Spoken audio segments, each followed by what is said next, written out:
तर चला आपल्याला करायचं आहे घेरलेलं पिठलं. त्यासाठी आपण आता मस्त लसूण कापून घेऊ आणि लसूण ना जास्तीचेच घ्यायचे, तर आपलं पिठलं आहे ना खूप छान लागतं.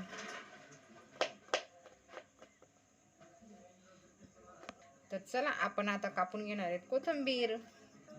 तर बघा आपण मस्त एक कांदा चिरून घेतलेला आहे, आपली ही तिखट मिरची नाही एक मिरची चिरून घेतलेली, मस्त कोथिंबीर चिरून घेते, भरपूर सारे लसूण चिरून घेतलेले.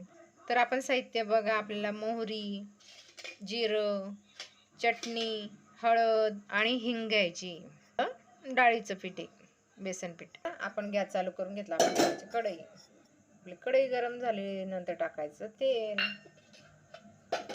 तेल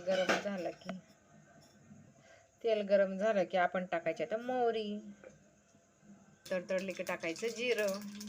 आता पटके टाकायचे कांदे, मिरची टाकून द्यायची, चांगलं मिक्स करून द्यायचं. आता टाकून द्यायचं लसूण. लसूण हे ना जास्तीत जास्त टाकायचे पिठल्यामध्ये, खूप छान लागतं. आपण एकच मिरची टाकली, आपण नंतर टाकणार आहे अर्धा चमचा चटणी, नंतर टाकणार थोडी हळद आणि हिंग टाकणार आहे. हिंग का तर आपलं पिठलं हे हरभऱ्याच्या डाळीचं रात्रीचं पचायला सोपं जावं, म्हणजे हलकं जावं म्हणून हिंग टाकायचं आहे. आता हे सगळं चांगलं मिक्स करून द्यायचं आहे. टाकायचं आहे पाणी. आता एक चमचा नमक टाकायचं आहे. आता टाकायची थोडीशी कोथिंबीर.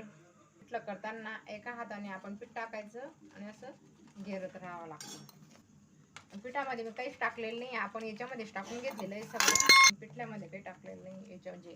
तर असं सगळं असं टाकून द्यायचं आणि मस्त असं घेरत राहायचं, एका हाताने टाकत राहायचं. तर बघा आपण मस्त घेरून घेतलेलं आहे. आणि पहिले आपल्या आजींते आहेत ना अशाच करायच्या, आपल्या जुन्या आजींते.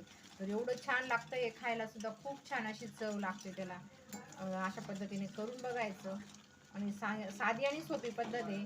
एका हाताने पीठ टाकत राहायचं आणि एका हाताने चमचा ढवळत राहायचं आहे. आणि त्याच्यामध्ये म्हणजे चमचा बारीकशी दूध पडते फक्त त्याच्यामध्ये, खायला एवढं भारी लागतं ना. आणि त्याच्यामध्ये मिरची आणि चटणी थोडं मिक्स टाकलेलं आहे, त्याच्यामुळे चव सुद्धा खूप छान होते.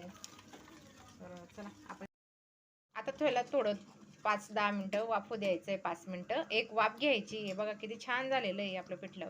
तर मी आता मस्त झाकण ठेवून तर आता गॅस बंद करून देऊ. आपण पिठलं मस्त गदगद शिजलेलं आहे.